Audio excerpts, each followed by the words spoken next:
Bueno, sean todos bienvenidos, bienvenidas a este nuevo webinar organizado por Transparencia Electoral, una organización que, bueno, a lo largo de los últimos 10 años ha venido trabajando en materia electoral en América Latina, haciendo, bueno, investigaciones sobre integridad electoral, observación electoral, y que el día de hoy, bueno, tiene un invitado especial justamente para abordar la temática de reformas electorales, específicamente en El Salvador. El día de hoy tenemos a Eduardo Escobar de Acción Ciudadana, de una organización de la sociedad civil de El Salvador que hace Contraloría Ciudadana en ese país, que seguramente ha tenido mucho trabajo en los últimos años, ¿no? Donde ha sido muy necesario y muy importante ese control, esa presencia de la ciudadanía organizada justamente como una forma de contrapeso, ¿no? A la acción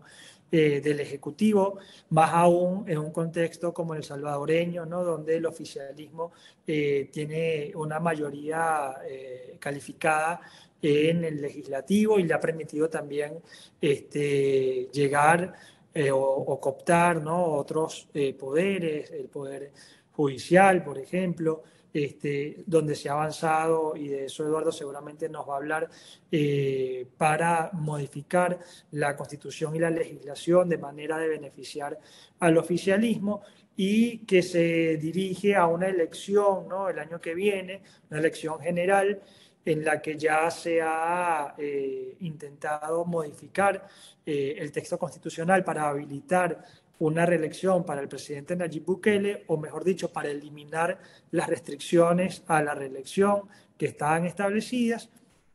La última, digamos, la última novedad o lo que pasó recientemente tiene que ver, y lo que vamos a abordar el día de hoy, con una propuesta de reforma electoral que implica, entre otras cosas, bueno, la reducción de la cantidad de diputados en la Asamblea Nacional, el cambio de la fórmula, que esto es muy importante y quizás no ha sido suficientemente visibilizado, y por último, un movimiento de redistritación, ¿no?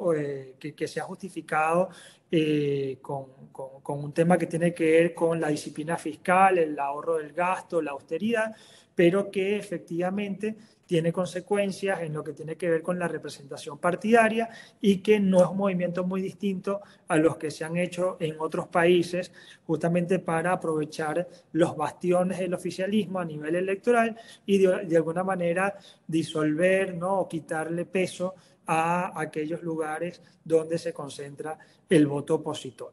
Todo esto parece estar enmarcado en una estrategia para concentrar el poder por parte del oficialismo bueno, es por eso que hemos invitado, como decía, a Eduardo Escobar, que es el director de Acción Ciudadana, que tiene un magíster en ciencias sociales, en derechos humanos, y que viene trabajando muy fuerte este tema desde su organización, haciendo la denuncia y sobre todo haciendo un ejercicio muy interesante que, a mi parecer, ayuda muchísimo a entender los efectos, ¿no? de estas reformas, y que tiene que ver con hacer una comparación sobre cómo quedarían los resultados, o por ejemplo los últimos resultados electorales, una vez entren en vigencia estos cambios que ha aprobado ya en una primera discusión la Asamblea Nacional. Así que después de esta pequeña introducción, le doy la palabra a Eduardo y les invito a todos y a todas a hacer sus preguntas y comentarios a través del chat.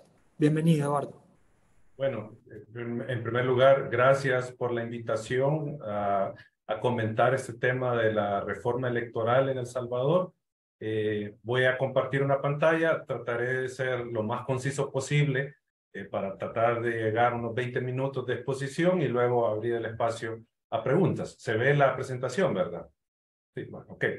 Eh, bueno, en este caso, como ya se advertía, pues mi nombre es Eduardo Escobar, soy director de Acción Ciudadana y desde el Centro de Monitoreo Político, que en este caso está integrado por Denise Iliesa y Ana Recinos aquí en El Salvador, se hizo una aproximación sobre los posibles efectos y posibles resultados que tendría el cambio del número de diputados y de la fórmula electoral en El Salvador. Entonces, algo de eso le vamos a comentar, como bien decía Jesús.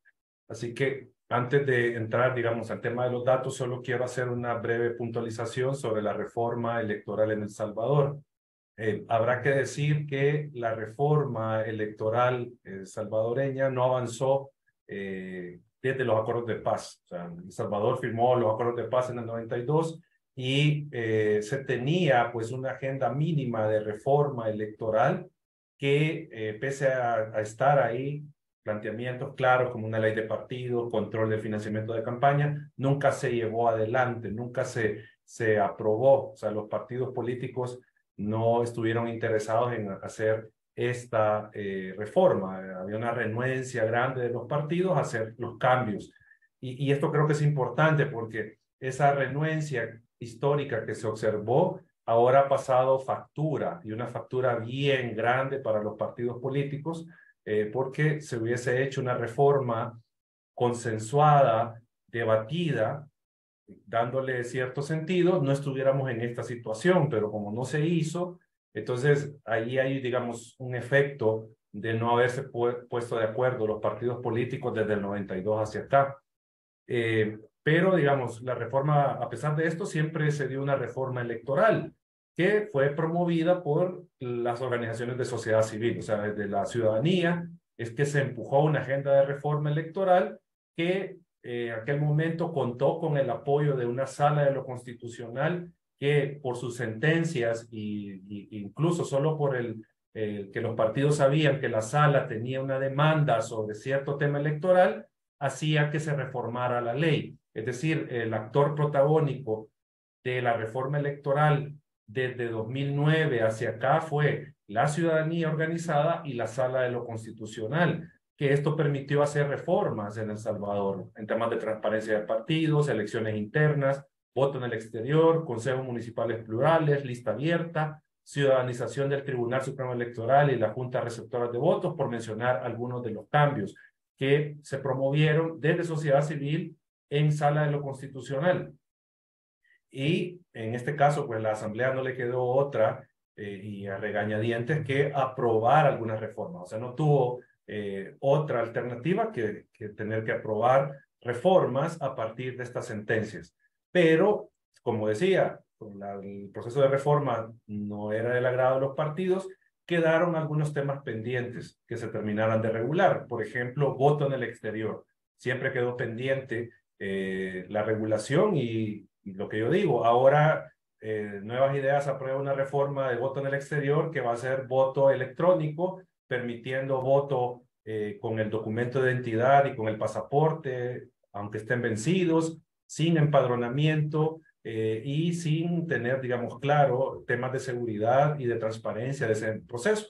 Entonces se dejó abierto este tema, no se reformó como se debía, no se cumplió una sentencia en su momento, y ahora se da la reforma del voto en el exterior. También quedó pendiente el tema de las circunscripciones electorales, o sea, se venía hablando de esto y no se reformó. Y de hecho, se daba un debate sobre estos temas del número de diputados.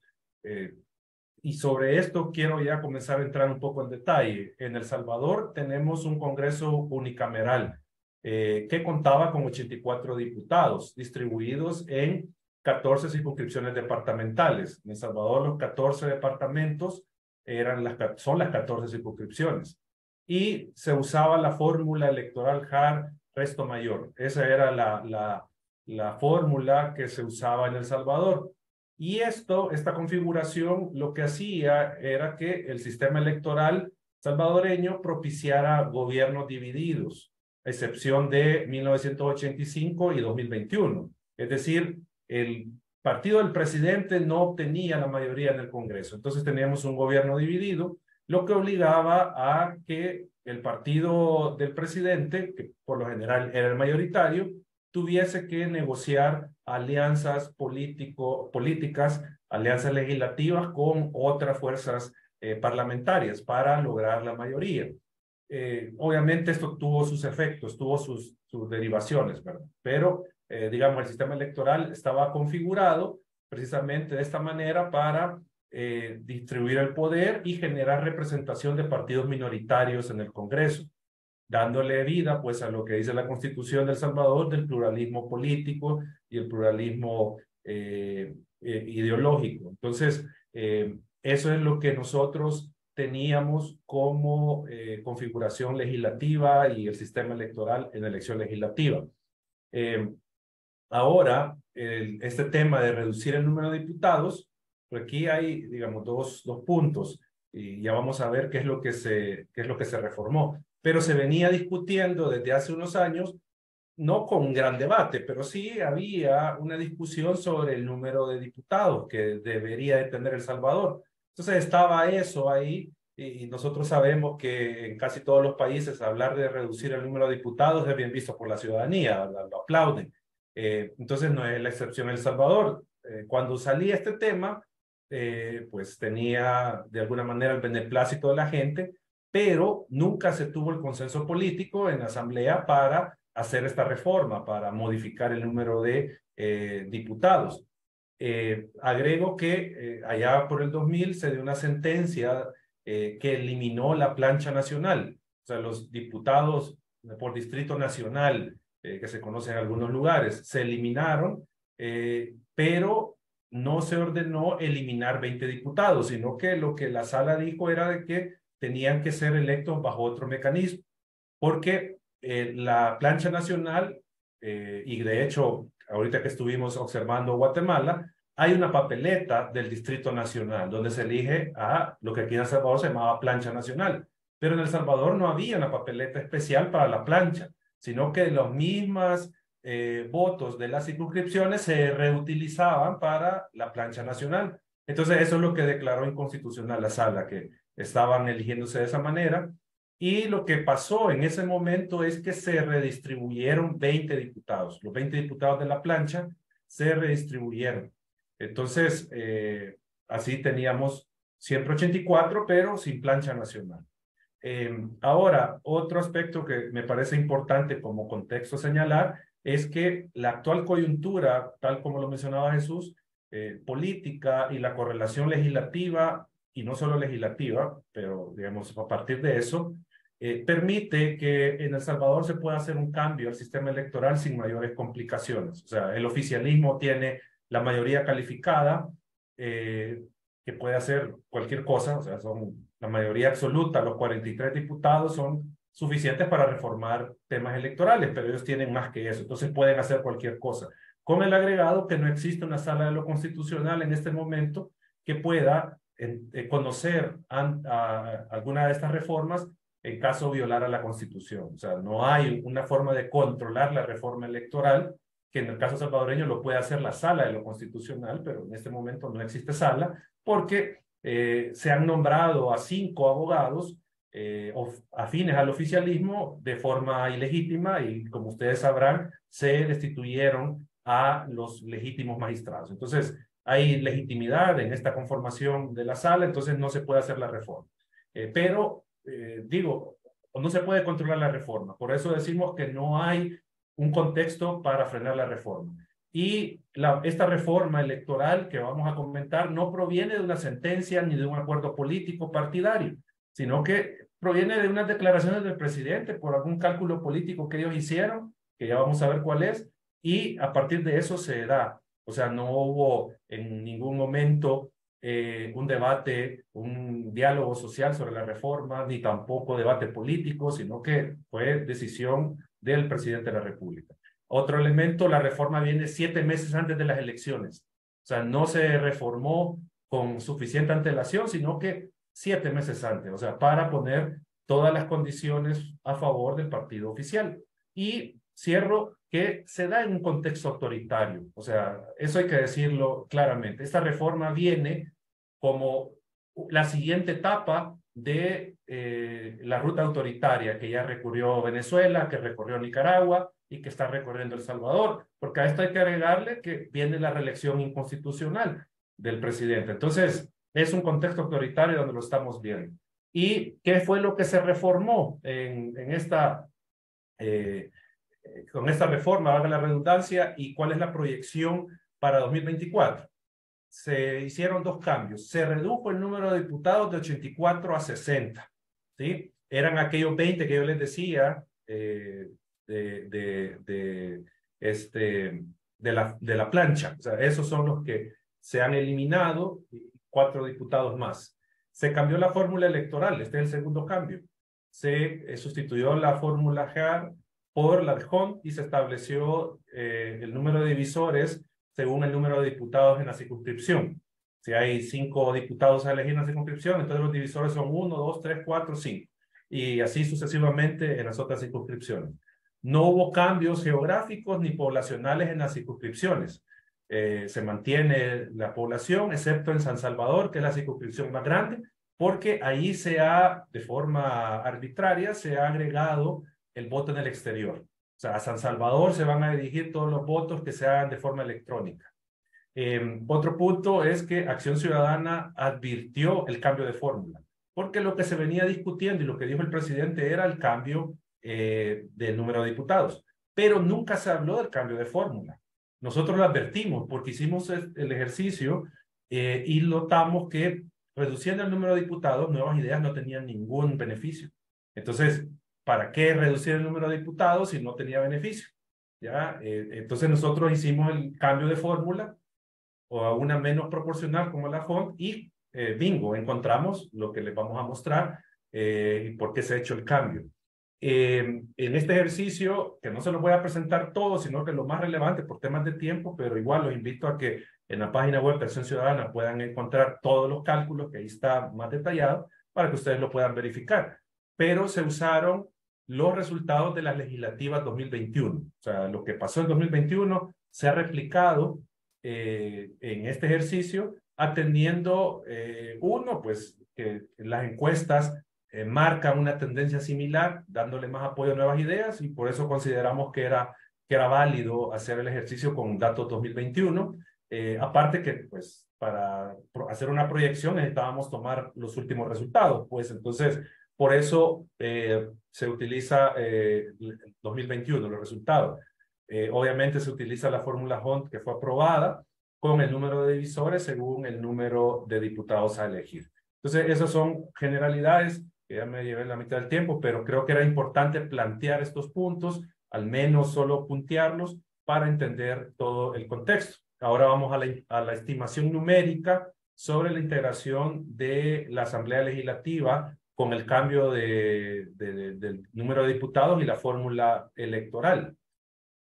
Acá les presentamos una gráfica donde se ve qué es lo que tenemos actualmente, la barra en azul, que es la conformación actual con la fórmula, con 84 diputados y la fórmula JAR, y posibles resultados, como les decía, a partir de los resultados 2021, para 2024, teniendo en mente 60 diputados y la fórmula Hunt. Si ustedes ven, el Partido de Nuevas Ideas, de 84 diputados gana 56. Con la fórmula Hunt, de 60 gana 50 diputados. El Partido Arena, que tenía 14 diputados, de 84 pasa a 3 con este cambio. El partido gana, y Arena es oposición, el partido gana, que es aliado del oficialismo, mantiene su estatus, 5 diputados y gana siempre 5. El FMLN, que la mitad de la fracción es más oposición que aliado, pasaría de 4 a 1 diputado. El partido PCN, que es un partido que es aliado del gobierno, el partido de los 60, perdería representación. El partido PDC también, que gobernó en los 80 en El Salvador, tuvo un periodo y es aliado del gobierno, mantendría su diputación. El partido Nuestro Tiempo, que es un partido con tendencia progresista, pierde su diputación, y el partido Vamos, que tiene una diputada que es de las mejores diputadas que tiene El Salvador, perdería también representación. Entonces, digamos, este sería el escenario que quedaría con la fórmula Hunt y con 60 diputados. Y esto, ¿cómo se vería, digamos, en los departamentos? Si ustedes ven, estaríamos en algunos departamentos con representación solo de un partido político. nuevas ideas.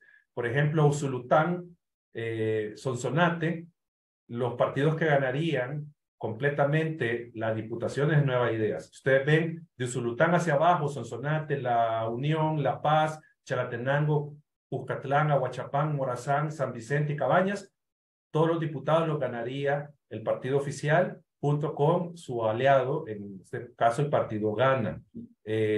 Y solo en San Salvador se tendría representación de 2 partidos, en el resto 1 o 2 o ninguno. Digamos, este sería el mapa electoral que quedaría con la reforma. Y ya poniéndolo en porcentajes para que se vea, digamos, la diferencia. Actualmente, con la aplicación de la fórmula Hart y los 84 diputados, el partido Nuevas Ideas tiene el 67% de los curules, Arena el 17%, Gana el 6%, FMLN 5%, PCN 2%, PDC, Nuestro Tiempo y Vamos 1%. ¿Qué pasa con la nueva conformación y la fórmula Hunt? El partido Nuevas Ideas del 67% de los curules pasa a tener el 83%. Eso es lo que pasaría a ganar, o sea, casi un 20% más de poder legislativo. El partido Arena, que es el partido mayoritario de la oposición, o el partido de oposición que tiene más diputados, mejor dicho, reduciría 12% su fuerza electoral, o mejor dicho, su fuerza legislativa. El partido ganaría 2% más, o 2% más de diputaciones. El FMLN perdería 3%.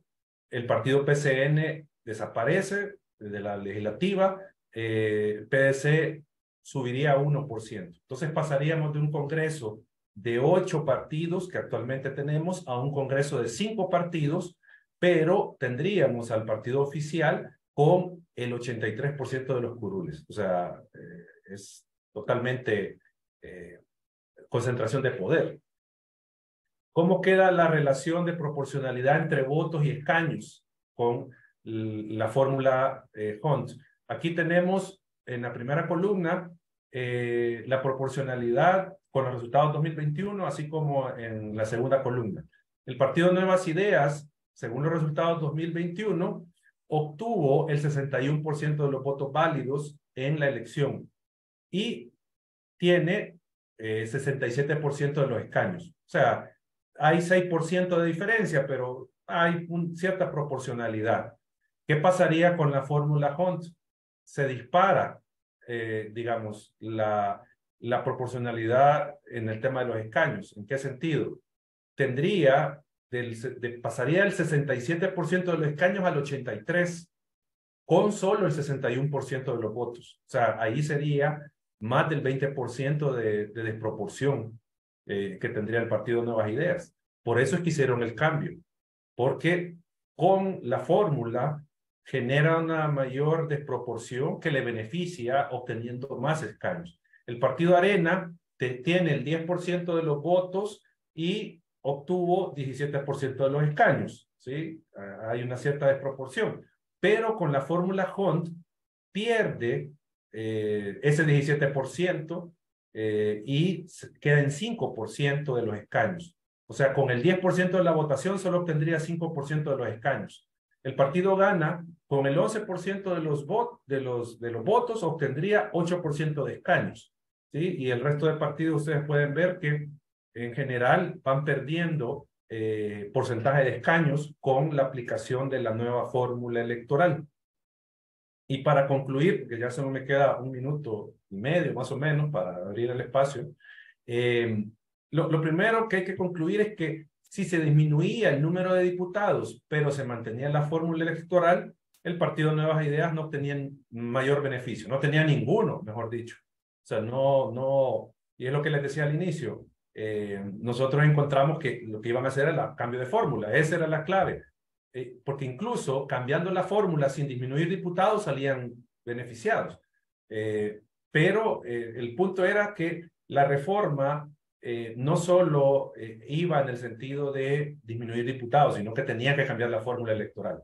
Esta reforma electoral beneficia al partido Nuevas Ideas porque le genera condiciones para obtener o más diputados o mantener el porcentaje actual en caso le baje la votación, porque la última encuesta que vimos, el 50% de la ciudadanía no se identifica con partidos, o sea, tampoco es que el Partido Nuevas Ideas tenga el 100% del apoyo de la ciudadanía, el 90%, como se dice en la propaganda.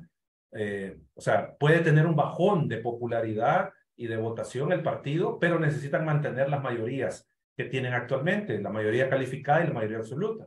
Entonces, con el cambio de fórmula, están generando esas condiciones para poder lograr ese objetivo. Obviamente, esta reforma busca generar un gobierno unificado. Es decir, gana Bukele la elección de forma ilegítima, la reelección, y gana una bancada legislativa suficientemente amplia para tener las mayorías y poder gobernar sin problema. Es decir, es una reforma contra la oposición. Obviamente, esta reforma afectaría a partidos minoritarios, como ya les mostraba, no tendrían representación, incluso algunos aliados del oficialismo perderían, y esta reforma, como última conclusión, se da sin consenso político ni debate social. Esto fue un cálculo electoral del Partido Nuevas Ideas y más que todo del presidente, de Capres, como digo, buscando generar esas condiciones para asegurarse la victoria en 2024. Me voy a quedar acá con la exposición. Como les decía, en la página web de Acción Ciudadana está el ejercicio con los departamentos y todo, con todos los cálculos para que ustedes lo puedan revisar si quieren profundizar. Solo que ese era un ejercicio sin saber cómo iban a quedar ya al final las circunscripciones. Hay unas variaciones, en unos hay uno de más, hay uno de menos, pero da un panorama, o sea, pese a eso, da un panorama de lo que va a pasar, o lo que puede pasar en los resultados. Así que gracias por la atención y si hay preguntas, pues aquí estamos a la zona.